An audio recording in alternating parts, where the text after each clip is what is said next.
Hey everybody, it's Rich from richonmoney.com, and I'm talking to you today about how to find amazing deals in a hot market. I've made a series of videos about this subject.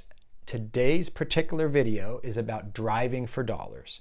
It's important to understand the concept of finding motivated sellers and what that means exactly. An investor cannot just find a real estate agent, find deals on the MLS that are just advertised and out there for everybody else to see, and end up buying a property that's going to cash flow well. People are paying too much for houses right now. They're paying full price or they're paying above asking price. This is called paying retail. If you pay what everyone else is paying, if you pay what the market is paying, if you pay what comparable properties are selling for, especially if they're already fixed up and already rehabbed and they don't need any work, you're going to pay full price. You're going to pay retail. That's not what we want to do. You're not going to make money in real estate that way. You're going to find amazing deals in a hot market by paying wholesale price. The wholesale price is what smart investors get. It's what I'm showing you how to get. A wholesale price is probably 70% of retail price or lower. On top of that, you want properties that are value add. You want properties that scare other investors away. Termite problems, maybe a small fire. They need lots of work. They're ugly. The windows are boarded up. There's mold. You'll figure out how to fix it because you can buy it so much cheaper that way. And the way you get a wholesale price from somebody is you find a motivated seller. This is why you're not looking on the MLS and you're not just waiting for something to be brought to you. You're actively calling people and you're looking for somebody who's a motivated seller, somebody that needs to or wants to sell quickly because of their financial situation, personal situation. Reasons people could be a motivated seller: maybe somebody died and they inherited the house. Maybe they've been a landlord a long time and they're just not doing very well and they want to just get out of this and they're losing money. Maybe they lost their job and they can't pay for the property anymore. If you contact somebody and ask them if they want to sell their house and they just don't seem that excited about it, they're kind of like, well, if you gave me enough money, maybe I'd think about it. That's not the person you want. You're not going to get a good deal from someone like this. Motivated sellers don't want to use an agent because they don't want to deal with the hassle or they can't afford to fix up the house so it can be shown to other people.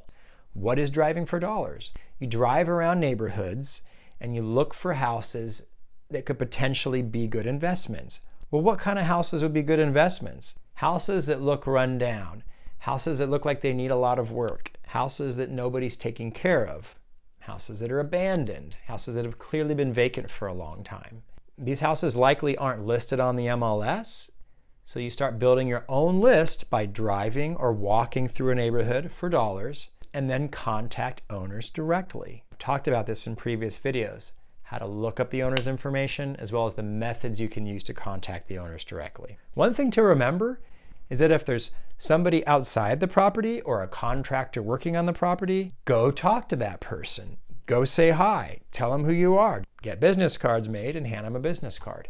Sometimes I've found that the contractor working on the house is actually the owner. And what I do is I like to use my iPhone, which is right here, taping me right now. I'll take pictures of the houses that I'm interested in. I make sure that on my iPhone, and I'm sure you can do this on an Android, GPS is enabled. So every picture you take marks that place on a GPS, marks it on a map, on Google Maps. You can go back and you can look it up later. Another thing I make sure I do if I can, I'll take a picture of the house and then I'll take a close-up picture of the street address. Helps me find that property later when I go back home and start compiling my list. Another thing I do that's interesting is I'll take the picture of the house, the number, and then I'll pull that picture up and I'll use a drawing function to just draw with my finger and write the name of the street, Cherry Lane or whatever it is. Then it's saved on there and it's even easier to pull up that information quickly when you get back home. Driving for dollars or walking for dollars is another way to add to the lists that you have, either the ones that you're compiling yourself or the ones that you're buying from a company like ListSource or a similar company.